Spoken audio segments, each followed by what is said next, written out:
স্নেহের ছাত্রছাত্রীরা, আশা করি তোমরা সবাই ভালো আছো। আমরা তৃতীয় অধ্যায় অধ্যয়ন করছি। তৃতীয় অধ্যায়ে চাহিদা নির্ধারণকারী বিষয় আমরা আগের ক্লাসে পড়েছি। আগের ক্লাসে ব্যক্তিগত চাহিদা নির্ধারণকারী বিষয়গুলো নিয়ে আলোচনা হয়েছে। আজ বাজার চাহিদা নির্ধারণকারী বিষয়গুলো নিয়ে আমরা আলোচনা করব। তাহলে আগে লিখে ফেলো বাজার চাহিদা নির্ধারণকারী বিষয়। পয়েন্ট 1, ক্রেতার সংখ্যা। ক্রেতার সংখ্যা বৃদ্ধি বা হ্রাস পেলে বাজার চাহিদা যথাক্রমে বৃদ্ধি বা হ্রাস পায়। ক্রেতার সংখ্যা আবার জনসংখ্যার ওপর নির্ভরশীল। পয়েন্ট 2, আয় বন্টন। বাজার চাহিদা আয়ের বন্টনের ওপর নির্ভরশীল। সাধারণত আয় বন্টনে সমতা থাকলে অধিবাসীদের চাহিদার মধ্যে সাদৃশ্য দেখা যায়, কিন্তু আয় বন্টনে বৈষম্য থাকলে অধিবাসীদের চাহিদার মধ্যে বৈসাদৃশ্য দেখা যায়। পয়েন্ট 3, বিজ্ঞাপন ব্যয়। বিজ্ঞাপনের মাধ্যমে চাহিদা প্রভাবিত হয়। বিজ্ঞাপনের মাধ্যমে বেশি ক্রেতাকে দ্রব্যের প্রতি আকৃষ্ট করা যায়। পয়েন্ট 4, নতুন দ্রব্যের প্রচলন। বাজারে নতুন দ্রব্যের প্রচলন হলে পুরনো দ্রব্যের চাহিদা হ্রাস পায়। নতুন মডেলের দ্রব্যটির চাহিদা বৃদ্ধি পায়। আমরা বুঝে নিই তাহলে বিষয়গুলো। বাজার চাহিদা মানে একটা নির্দিষ্ট অঞ্চলে কোনো দ্রব্য বা সেবার কতটা চাহিদা বা কোনো দ্রব্য বা সেবার চাহিদা কি কি বিষয়ের ওপরে নির্ভর করে। তো প্রথম আমরা দেখছি ক্রেতার সংখ্যা। তোমরা বুঝতেই পারছো যে ক্রেতার সংখ্যা বেশি হলেই চাহিদা বেশি হবে। ক্রেতার সংখ্যা আবার কিসের ওপর নির্ভর করে? জনসংখ্যার ওপর। তাহলে যেখানে জনবসতি বেশি সেখানে বিভিন্ন দ্রব্য বা সেবার চাহিদা বেশি। যেখানে জনবসতি কম সেখানে চাহিদা কম। সেখানে বাজারটা খারাপ। এই বাজার খারাপ মানে হচ্ছে কি কেনা বেচা কম। বাজার ভালো মানে যে কেনা বেচা বেশি। নেক্সট হচ্ছে আয় বন্টন। এই যে নির্দিষ্ট অঞ্চলে বললাম সেখানে অধিবাসীরা যদি আর্থিক দিক থেকে সমান হন, অর্থাৎ আর্থিক ক্ষমতা যদি প্রত্যেকের মোর অর লেস সমান থাকে, তাহলে দেখা যায় যে বিভিন্ন দ্রব্যের চাহিদার মধ্যেও তাদের সাদৃশ্য থাকে। অর্থাৎ তাদের জীবনযাত্রার মানটাও একই রকম, তাদের একই জীবনযাপনে অভ্যস্ত হওয়ায় তাদের বিভিন্ন দ্রব্য বা সেবার চাহিদাগুলো একই রকম। কিন্তু যদি আয় বন্টনে অসমতা থাকে, অর্থাৎ ধনী গরিব উভয়েরই পরিমাণ বেশি থাকে বা উভয়েরই সহাবস্থান দেখা যায়, তাহলে দেখা যায় কি যে বিভিন্ন দ্রব্যের চাহিদা থাকে। দরিদ্র ব্যক্তিরা কি করেন? তারা বেঁচে থাকার জন্য ন্যূনতম যেগুলো প্রয়োজন সেগুলো ক্রয় করেন। আবার ধনী ব্যক্তিরা বিলাসবহুল জীবনযাপনে অভ্যস্ত। তাহলে এইভাবে জীবনযাপন বিভিন্ন হওয়ার জন্য বিভিন্ন দ্রব্যের চাহিদা সেখানে দেখা যায়। নেক্সট বিজ্ঞাপন ব্যয়। বিজ্ঞাপন ব্যয়টা তোমরা নিজেরাই ভালো বুঝতে পারছো যে অ্যাডের দ্বারা আমরা প্রভাবিত হই। বিভিন্ন কোম্পানি যদি অ্যাডের জন্য খরচ করেন বেশি, তাহলে ক্রেতাদের বেশি সেখানে আকৃষ্ট করা যায়। নতুন দ্রব্যের প্রচলন, অর্থাৎ অ্যাকচুয়ালি সেটা নতুন দ্রব্য না হয়ে হবে কি নতুন মডেল বা নতুন দ্রব্যও যদি আসে, নতুন মডেল, যেমন একই জিনিসের মডেলটা আলাদা।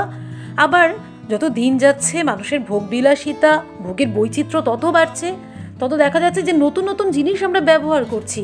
আগে সেই জিনিসটা আমরা ভাবতেও পারতাম না, কিন্তু যত দিন যাচ্ছে গবেষণা হচ্ছে এবং মানুষ আরও বেশি কমফোর্টেবল লাইফ লিড করতে চাইছেন। তাই নতুন দ্রব্য আসছে, নতুন মডেল আসছে। তাহলে এক্ষেত্রে কি হচ্ছে, যখন নতুন দ্রব্য আসে তার চাহিদাটা ভালো হয়, আবার নতুন মডেল যদি আসে, একই দ্রব্যের যদি নতুন মডেল আবিষ্কৃত হয়, পুরনো মডেলের চাহিদাটা কিন্তু কমে যায়, নতুন মডেলটাই মানুষ বেশি করে কিনতে চান। এবার উল্লেখ করি যে আমরা চাহিদা নির্ধারণকারী বিষয়গুলো আগের দিনই পড়েছিলাম, যে সবকটা লেখার দরকার নেই। তোমরা ব্যক্তিগত চাহিদা নির্ধারণকারীতে বলে দিয়েছি যে মোস্ট ইম্পর্টেন্ট 4টে থাকবে, তার সঙ্গে যে কোনো একটা ডিটেলে থাকবে, বাকি দুটো জাস্ট এছাড়াও এই চাহিদা নির্ধারণকারী বিষয় আছে বলে উল্লেখ করবে। আর বাজার চাহিদা নির্ধারণকারী বিষয়টাও তাই, যে যতটা সংক্ষেপে লেখা যায় উল্লেখ করে দেবে। 4টেই হয়তো দিলে 4টে এক লাইনে যতটা সংক্ষেপে দেওয়া যায়, কেমন? তাহলে চাহিদা নির্ধারণকারী বিষয়টা আমরা শেষ করলাম। এখানে চাহিদা কাকে বলে সেটাও দেখেছি, এবং আমি আবারও বলছি 12-এ কিন্তু এটা থাকবে, এবং এখান থেকেই বিভিন্ন প্রশ্ন আসতে পারে, 1-2 নাম্বারে বিভিন্ন প্রশ্ন আসতে পারে।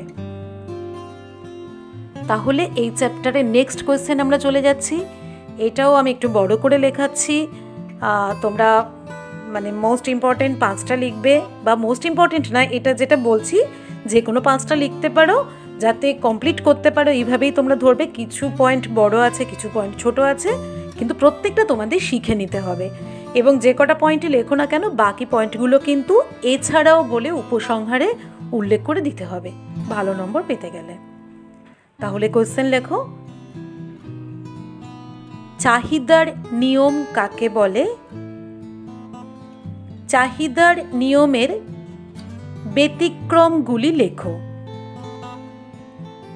তাহলে হেডিং করো চাহিদার নিয়ম বা চাহিদার সূত্র, ব্র্যাকেটে ল অফ ডিম্যান্ড। বলছি উত্তরটা, চাহিদা নির্ধারণকারী অন্যান্য বিষয়গুলি অপরিবর্তিত থাকলে কোনো দ্রব্যের দাম ও চাহিদার মধ্যে বিপরীত সম্পর্ক লক্ষ্য করা যায়। অর্থাৎ দাম বৃদ্ধি পেলে চাহিদা কমে এবং দাম হ্রাস পেলে চাহিদা বাড়ে। একে বলা হয় চাহিদার নিয়ম বা সূত্র। চাহিদার নিয়মের ফলে চাহিদা রেখা নিম্নমুখী হয়। নেক্সট প্যারায় লেখো, নিম্নলিখিত ক্ষেত্রগুলিতে চাহিদার নিয়মে ব্যতিক্রম লক্ষ্য করা যায়। পয়েন্ট 1, বাহ্যিক আড়ম্বরপূর্ণ ভোগ। বলছি, কোনো কোনো ক্রেতা নিজেদের সাধারণ ক্রেতা গোষ্ঠীর তুলনায় আলাদা মনে করেন। কোনো দ্রব্যের দাম কমে গেলে অন্য ক্রেতারা যখন দ্রব্যটি বেশি পরিমাণে ক্রয় করেন, তখন উক্ত শ্রেণীর ক্রেতারা দ্রব্যটি কম করে ক্রয় করেন। অপরদিকে বিলাসবহুল দ্রব্যের দাম বৃদ্ধি পেলে যখন অন্য ক্রেতারা দ্রব্যটি কম ক্রয় করেন, তখন এই শ্রেণীর ক্রেতারা নিজেদের প্রতিপত্তি জাহির করতে দ্রব্যটি অধিক ক্রয় করেন। চাহিদার এইরূপ প্রকৃতিকে সামাজিক মর্যাদামূলক চাহিদা বলা হয়। পয়েন্ট 2, গিফেন দ্রব্য। 19 শতাব্দীতে আয়ারল্যান্ডের অধিবাসীদের প্রধান খাদ্য ছিল আলু ও মাংস। অর্থনীতিবিদ রবার্ট গিফেন লক্ষ্য করেন যে সেখানকার দরিদ্র অধিবাসীরা আলুর দাম হ্রাস পেলে কম আলু এবং দাম বৃদ্ধি পেলে বেশি আলু ক্রয় করছেন।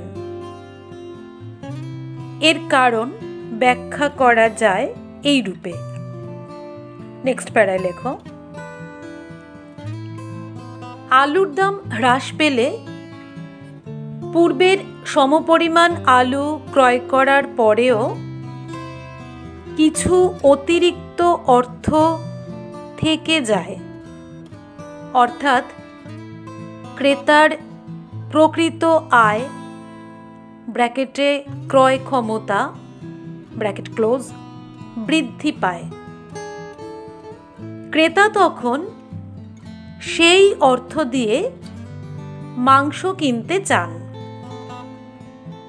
কিন্তু দেখেন যে এই উদ্দেশ্যে আরও অর্থের প্রয়োজন, ফলে আলু ক্রয়ের পরিমাণ কমিয়ে দেন।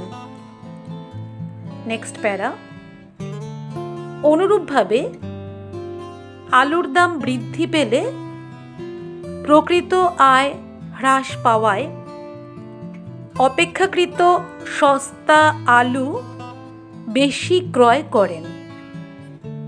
এইরূপে আলুর ক্ষেত্রে চাহিদার নিয়মে ব্যতিক্রম দেখা যায়। অধ্যাপক গিফেনের নাম অনুসারে এইরূপ দ্রব্যকে গিফেন দ্রব্য বলা হয়। পয়েন্ট 3, শেয়ার বাজার। কোনো কোম্পানির শেয়ারের দাম বাড়লে ক্রেতারা আশা করেন যে ওই শেয়ারের দাম ভবিষ্যতে আরও বাড়বে। ভবিষ্যতে লাভের আশায় ক্রেতারা অধিক শেয়ার ক্রয় করতে চান। অনুরূপভাবে শেয়ারের দাম হ্রাস পেলে চাহিদা হ্রাস পায়। পয়েন্ট 4, ভেবলেন প্রভাব।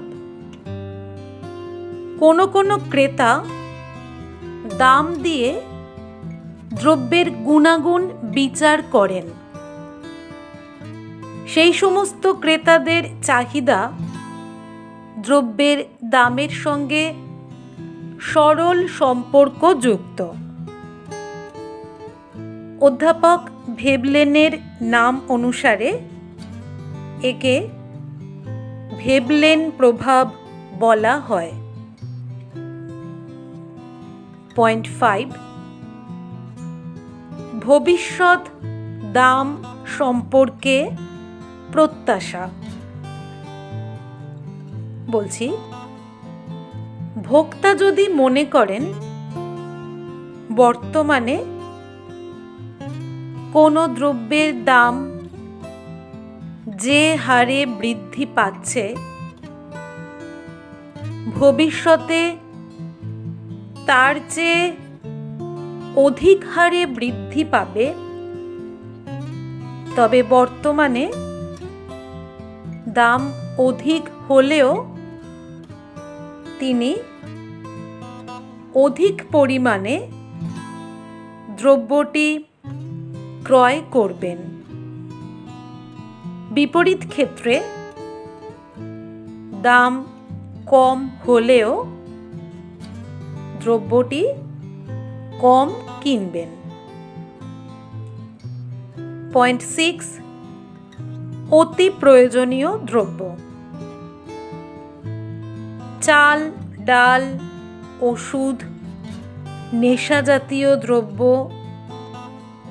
ইত্যাদি অতি প্রয়োজনীয় দ্রব্যের ক্ষেত্রে চাহিদার নিয়ম কার্যকরী হয় না। পয়েন্ট 7,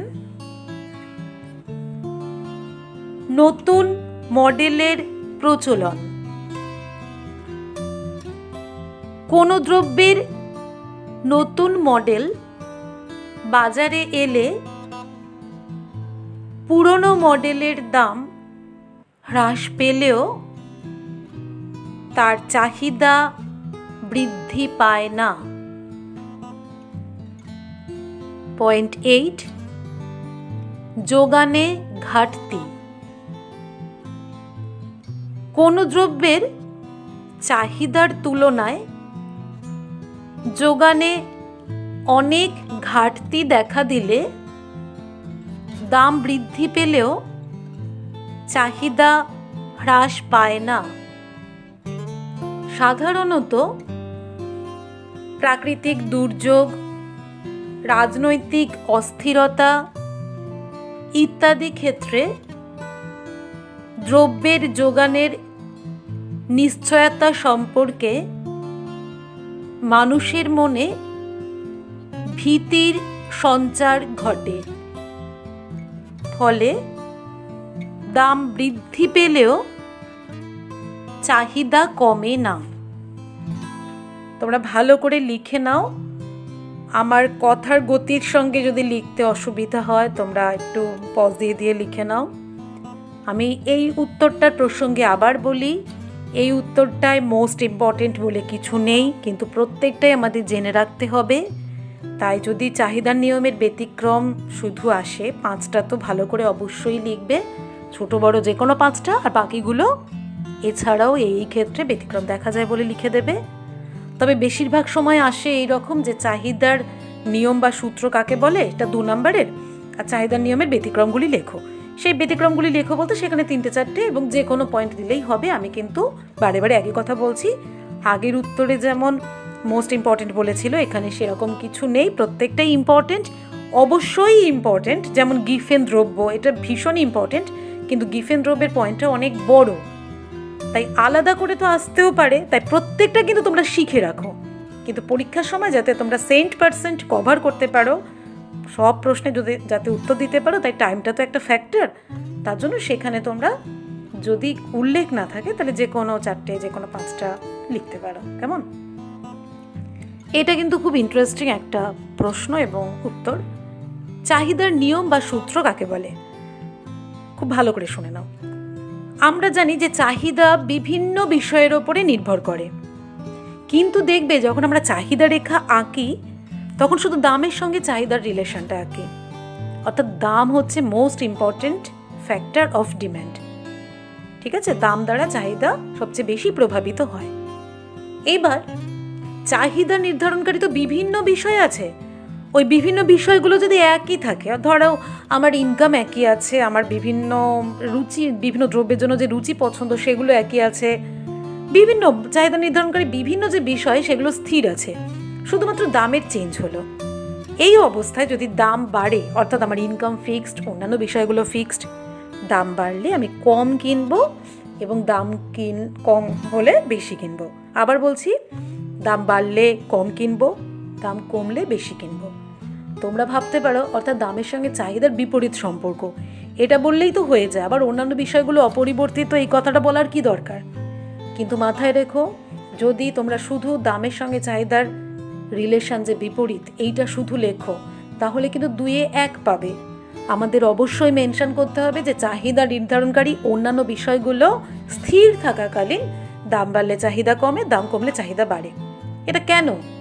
আমি আগেও একদিন বলেছিলাম, আগের দিনও আমি বলেছিলাম যে আমার ইনকামটা যদি ফিক্সড থাকে তাহলে যে কোনো জিনিস ধরো আমি কিনতে গিয়ে আমি যদি দেখি বেশি দাম, আমার কাছে ওই টাকাটাই রয়েছে, তাহলে কিন্তু দামটা বেশি হলে আমি কম কিনবো, বিকজ আমার টাকাটা তো ফিক্সড। আর যদি পছন্দের জিনিস হয়, দাম কম থাকলে আমি বেশি কিনবো। এইভাবেই দামের সঙ্গে চাহিদা বিপরীত সম্পর্ক, এটা উল্লেখ করতে হবে যে অন্যান্য বিষয়গুলো স্থির। এবং যদি স্থির না থাকে, অর্থাৎ আমার টাকা আছে, আমার নির্দিষ্ট টাকা ছাড়াও আমি বেশি টাকা নিয়ে গেছি, বা তোমরা জানো এখন আমরা ডিজিটাল যুগে আছি, অন্যভাবেও পেমেন্ট করা যায়, তাহলে সেক্ষেত্রে টাকাটা যদি আমার ফ্যাক্টর না হয়ে যায়, তাহলে কিন্তু দাম বেশি হলেও আমি যতটা কিনতে গেছি ততটা কিনতেই পারি। তাহলে কিন্তু সেখানে চাহিদার নিয়ম হলো না। তাহলে চাহিদা নিয়ম কখন হবে? যদি সব কিছু স্থির থাকে, দাম বাড়লে চাহিদা কম, দাম কমলে চাহিদা বেশি। হ্যাঁ, সেখানেও চাহিদার নিয়ম হলো এই কারণেই যে আমার তো ইনকামটা আছে। আমি চাহিদার নিয়মের বেলা অবশ্যই অন্যান্য বিষয়গুলো স্থির থাকাকালীনই দামের সঙ্গে চাহিদার বিপরীত সম্পর্কটা বলবো। এবার যদি আমার ইনকাম বেশি থাকে, টাকা যদি অ্যাভেলেবেল থাকে, তাহলে দাম আর চাহিদার ব্যাপারটা কার্যকরী হবে না। তাহলে সেটা যে চাহিদার নিয়মের ব্যতিক্রম বা সেটাই নিয়ম তা নয়। আমরা তো আগেই বলে দিচ্ছি চাহিদার নিয়ম মানেই হচ্ছে দামের সঙ্গে চাহিদার বিপরীত সম্পর্ক, কিন্তু কন্ডিশনটা কি? অন্যান্য বিষয়গুলো স্থির। অন্যান্য বিষয়গুলো স্থির না থাকলে এই ব্যাপারটা নাও হতে পারে, দামের সঙ্গে চাহিদার বিপরীত সম্পর্ক নাও হতে পারে, তাই না? এইবার হচ্ছে চাহিদার নিয়মের ব্যতিক্রম। ব্যতিক্রম মানে তোমরা ভাবতে পারো তার মানে দাম বাড়লে চাহিদা বাড়বে, দাম কমলে চাহিদা কমবে। শুধু সেইটা নয়, দাম বাড়লে চাহিদা বাড়বে, দাম কমলে চাহিদা কমবে, এটা যেমন চাহিদার নিয়মের ব্যতিক্রম, তেমনি এমনও হতে পারে যে দাম বাড়ছে, চাহিদা কমছে না, যা ছিল তাই আছে, বা দাম কমছে, চাহিদা বাড়ছে না, যা ছিল তাই আছে।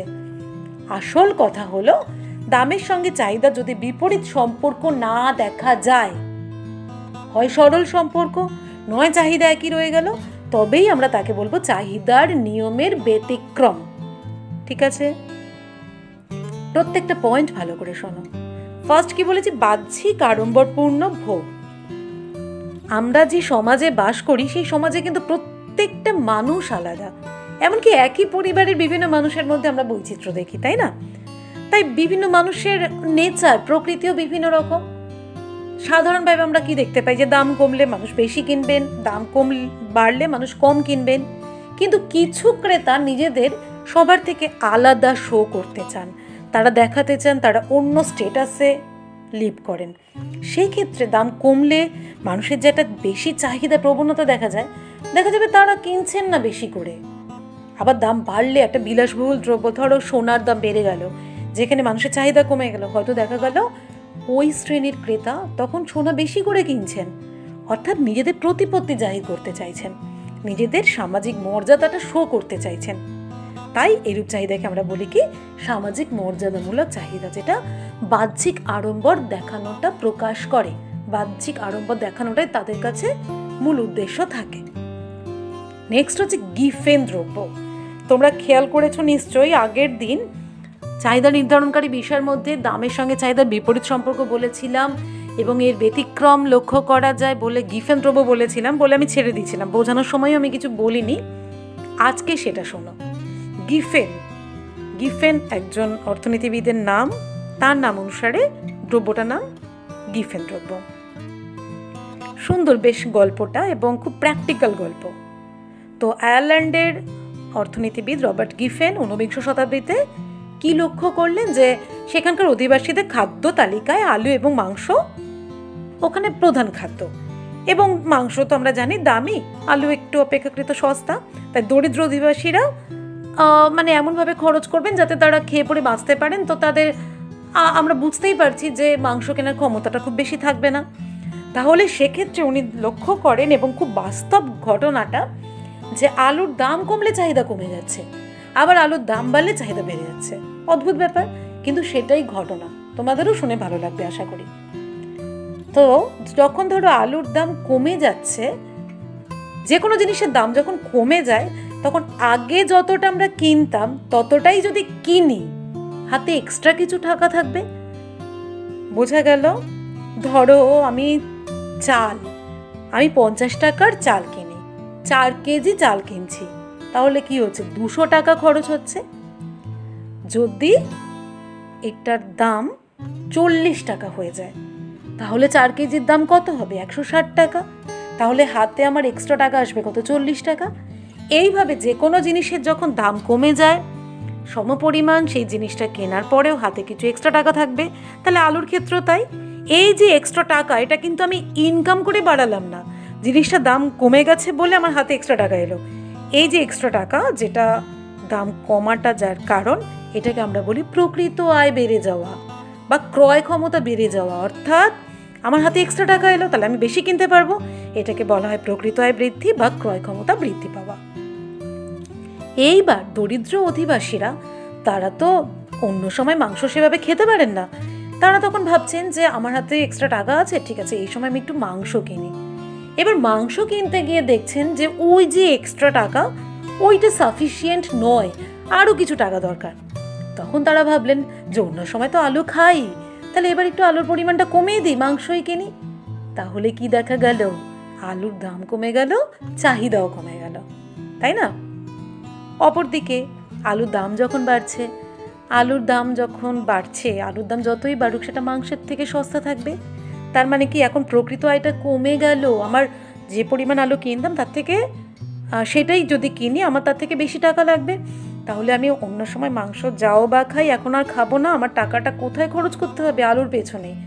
অর্থাৎ আলুর দাম যখন বেড়ে যায়, সে যত দামেই হোক মাংস অপেক্ষা সস্তা, তাই তখন ওই যে যতটা আগে খেতাম ততটা কেনার মতোই আমার ক্ষমতা নেই, তাহলে সেই টাকাটা পাওয়ার জন্য আমি মাংস খাওয়াটাও কমিয়ে দেব এবং মাংসের পরিবর্তে আমাকে তখন আলুই খেতে হবে বেশি করে।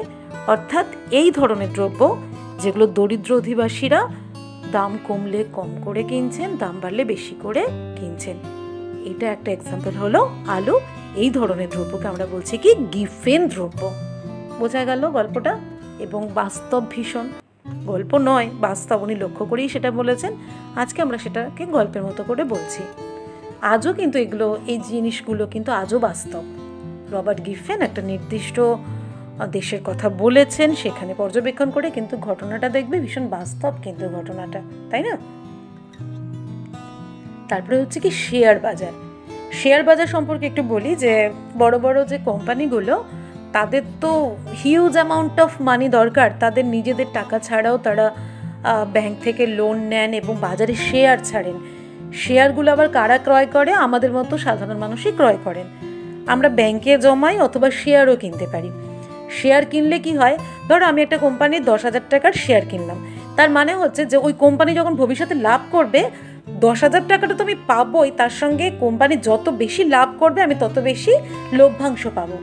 এবার যে সমস্ত কোম্পানির শেয়ারের দাম বাড়তে থাকে, বোঝা যায় যে ওই কোম্পানিগুলোর অবস্থা ভালো, অর্থাৎ তারা ইন ফিউচার অনেক প্রফিট গেইন করবে, তাদের অনেক প্রফিট আসবে। তার মানে কি আমি শেয়ারের পরিবর্তে অনেক টাকা পাবো। এইভাবে শেয়ারের দাম বেড়ে গেলে মানুষের শেয়ারের চাহিদা বেড়ে যায়, আর দাম কমে গেলে মনে হয় যে না, কোম্পানিটা খুব একটা ভালো অবস্থায় নেই, লসে হয়তো রান করছে।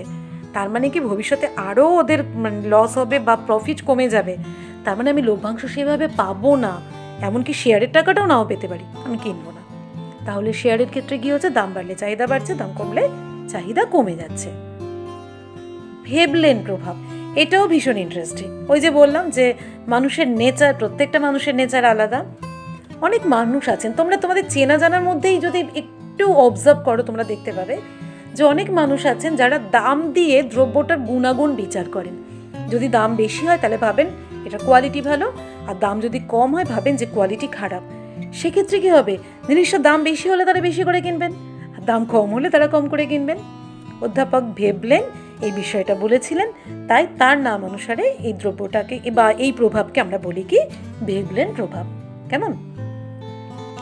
নেক্সট হচ্ছে ভবিষ্যৎ দাম সম্পর্কে প্রত্যাশা। এটা অলরেডি তোমরা চাহিদা নির্ধারণকারী বিষয়গুলোর মধ্যে পড়ে এসেছো। ভবিষ্যতে দাম বাড়বে, ধরো এখন দাম বাড়ছে একটা টেন্ডেন্সি, এবং আমি আশা করছি বা আমি শুনেছি যে ভবিষ্যতে দামটা আরও বাড়বে। তাহলে এখন দাম বাড়লে তো আমার কম কেনার কথা, কিন্তু আমার মনে যদি একটা শঙ্কা থাকে যে না ভবিষ্যতে দামটা আরও বাড়বে, তার চেয়ে বাবা আমি এখনই কিনে ফেলি, ভবিষ্যতের আশায় আর থাকবো না। তাহলে এইভাবে ক্রেতা যদি এক্সপেক্ট করেন যে ভবিষ্যতে দাম বাড়বে, তাহলে এখন দাম বাড়লেও ক্রেতা বেশি করে কিনবেন। তার মানে কি চাহিদা নিয়মের ব্যতিক্রম। উল্টো দিকে ক্রেতা যদি আশা করেন যে ভবিষ্যতে দাম কমবে, এখন ধরো দাম কমছে এবং ভবিষ্যতে তিনি আশা করছেন আরও দাম কমবে, তাহলে একটু অপেক্ষা করি, তাহলে ভবিষ্যতেই কিনবো, এখন কিনবো না। তার মানে দাম কমলে চাহিদা বাড়ছে না, বরং কমে যাচ্ছে। আমি আগের দিনও বলেছি, আজও বলছি যে খুব প্রয়োজনীয় দ্রব্যের ক্ষেত্রে কিন্তু এটা হবে না। যে সমস্ত চাহিদা আমরা পোস্টপোন করতে পারি, যে পরে কিনলেও হবে, সেই সমস্ত দ্রব্যের ক্ষেত্রে কিন্তু এটা কার্যকরী হবে। নেক্সট হচ্ছে অতি প্রয়োজনীয় দ্রব্য। অতি প্রয়োজনীয় দ্রব্যগুলো নামের মধ্যেই রয়েছে যে অতি প্রয়োজন, তাহলে সেক্ষেত্রে কি দাম অনুযায়ী আমাদের চাহিদাটা চেঞ্জ হবে? অবশ্যই নয়। চাল ডাল এগুলো যে নিত্য প্রয়োজনীয় দ্রব্য, দাম যাই থাকুক না কেন আমাদের তো খেয়ে পড়ে বাঁচতে হবে, তাহলে সেই জিনিসের দাম বাড়লে আমরা বেশি করে আমরা কম করে কিনবো না। চাল ডাল আমাদের তো নিত্য প্রয়োজন, তাহলে দাম বাড়লেও আমরা কম করে কিনবো না। আবার দেখো যে দাম যদি কমেও যায়, আমার তো বেশি দরকার নেই, প্রতিদিনের তো একটা নির্দিষ্ট পরিমাণে দরকার, তাহলে আমি দাম কমলেও বেশি কিনবো না। তাহলে অতি প্রয়োজনীয় দ্রব্যের ক্ষেত্রে কি হচ্ছে যে আমার চাহিদাটা একই থেকে যাচ্ছে, দাম অনুযায়ী চেঞ্জ হচ্ছে না। এবং তোমরা এখানে একটা জিনিস লক্ষ্য করেছো নিশ্চয়ই যে আমি নেশা জাতীয় দ্রব্যকেও কিন্তু এখানে বলেছি। অফকোর্স যারা নেশাগ্রস্ত ব্যক্তি তাদের কাছে নেশা জাতীয় দ্রব্যটাও কিন্তু অতি প্রয়োজনীয় দ্রব্য, সেক্ষেত্রেও কিন্তু দামটা ম্যাটার করে না, দাম বাড়লেও তিনি কিনবেন, ঠিক আছে? তাহলে সেক্ষেত্রে কিন্তু চাহিদাটা তাদের থাকবেই, দামটা সেখানে ম্যাটার করবে না, চাহিদাকে প্রভাবিত করবে না, তার জন্যই চাহিদার নিয়ম কার্যকরী হবে না, চাহিদা নিয়মের ব্যতিক্রম। নেক্সট যেটা বলছি সেটাও তোমরা আগের কোশ্চেনে দেখলে যে নতুন মডেলের প্রচলন। যে কোনো দ্রব্যে যদি নতুন মডেল চলে আসে পুরনো মডেলটাকে আমরা রিজেক্ট করি। ফোনের ক্ষেত্রে আমরা দেখতে পাই যে একদম যখন প্রথম ফোন এলো, ছোট ফোন, ব্ল্যাক অ্যান্ড হোয়াইট, সেগুলো তো এখন নেই বললেই চলে। এছাড়া এখন যত নিত্য নতুন মডেল আসছে সেগুলো প্রতি মানুষের আকর্ষণ বাড়ছে, তাই পুরনো মডেলের দাম যদি কমেও যায় বেশি করে মানুষ কিনবে না, তাহলে দাম কমছে অথচ চাহিদা বাড়ছে না, চাহিদার নিয়ম কার্যকরী হচ্ছে না। নতুন মডেলটার বেশি দাম হলেও মানুষ কিনছে, ওই যে মানুষ ভোগ বৈচিত্র্য, ভোগ বিলাসী, ঠিক আছে, যে নতুন নতুন দ্রব্য ব্যবহারে মানুষ অভ্যস্ত, একটা এইভাবেই জীবনযাপনে আমরা অভ্যস্ত হয়ে গেছি। নেক্সট হচ্ছে যোগানে ঘাটতি। হঠাৎ করে যদি দেখা যায় যে চাহিদার তুলনায় কোনো জিনিসের যোগানে ঘাটতি, অর্থাৎ যতটা চাহিদা তার তুলনায় সেটা পাওয়া যাচ্ছে না, তখন আমাদের মনে না একটা ভয় চলে আসে, আমরা ভাবি সেটার হয়তো ক্রাইসিস সৃষ্টি হয়েছে, অর্থাৎ পাওয়া যাচ্ছে না, তখন দাম বেশি থাকলেও আমরা কিনে নিই। তোমরা নিজেরাই জানো একদম প্রথম অবস্থায় আমরা যে একদম খুব খারাপ পরিস্থিতি দিয়ে যাচ্ছি, প্রথমে আমরা ভেবেছিলাম কি যে চাল ডাল এগুলো হয়তো পাওয়া যাবে না, এবং শুরুতেই লকডাউনের শুরুতেই সবাই কী করছিলেন যে বেশি বেশি করে স্টোর করে রাখছিলেন বাড়িতে, বেশি বেশি করে কিনে রাখছিলেন নিত্য নৈমিত্য আমাদের যে এরকম চাল ডাল ডিম নুন মুড়ি এগুলো আমরা সব কিনে রাখছিলাম, স্টকে রেখে দিচ্ছিলাম। আমরা কি ভয় পাচ্ছিলাম যে এই যে নিত্য আমাদের যে প্রয়োজনীয় জিনিস সেগুলো যদি না পাই তাহলে তো আমরা আরও অসুস্থ হয়ে পড়বো, একেই তো এই রকম একটা খারাপ পরিস্থিতি, ভয়ে সবাই আমরা কিনে রাখছিলাম। বেশিরভাগ মানুষ সেটা করেছেন। তাহলে কেন সেটা হয়েছে? যে একটা ভীতি থেকে, যদিও সেই ভীতিটা কিন্তু কার্যকরী হয়নি। যাই হোক, আমরা এই ক্রাইসিসের মধ্যেও আমাদের কিন্তু খাদ্যের ঘাটতি সেইভাবে ঘটেনি, ঠিক আছে? তো যাই হোক, তাহলে এই রকম যখন ঘটতে থাকে যে কোনো কারণে যদি চাহিদার তুলনায় যোগানে ঘাটতি দেখা দেয়, তখন কিন্তু দামটা মানুষকে অতটা ভাবায় না। মানুষ তখন কি করে, না বাবা আমি কিনে রাখি, যদি নাই পাওয়া যায় আমি বেশি দামে এখনও কিনে নিই, এখনই আমি বেশি দামে কিনে নিই। কিন্তু এতে সমস্যাটা কাদের হয়? যে সমস্যা বা যে শ্রেণীর মানুষকে সব সমস্যাই ফেস করতে হয়, গরিব মানুষ।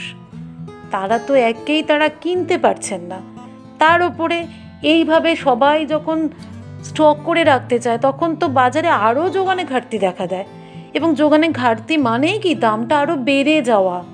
তাহলে তো এটা সমগ্র জনসাধারণের উপর সেটা খারাপ প্রভাব পড়ে, তাই না? তো যাই হোক, এটা আমি মানুষের নেচার সম্পর্কে পড়াচ্ছি যে চাহিদার নিয়মের ব্যতিক্রম এখানেও দেখা যায় যে কোনো কারণে যদি যোগানে ঘাটতি দেখা দেয় বা গুজবও যদি রটে যায়, তাহলে মানুষ কিন্তু দাম বাড়লেও জিনিসগুলো কিনে ফেলেন, সেখানে চাহিদার নিয়ম কার্যকরী হয় না। বোঝা গেল? তাহলে চাহিদার নিয়ম এবং চাহিদার নিয়মের ব্যতিক্রমগুলো আজ আমরা কমপ্লিট করলাম এবং বাজার চাহিদা নির্ধারণকারী বিষয়গুলো পড়লাম। আশা করি তোমরা বুঝতে পেরেছ। বুঝতে না পারলে তো অবশ্যই সেটা জানাবে। এভাবেই আমরা এগিয়ে যাই যতটা পারি। আর যারা ফলো করছো খুব ভালো করছো। ব্যাস আজ এতটাই থাকতে হবে। ভালো থেকো সবাই।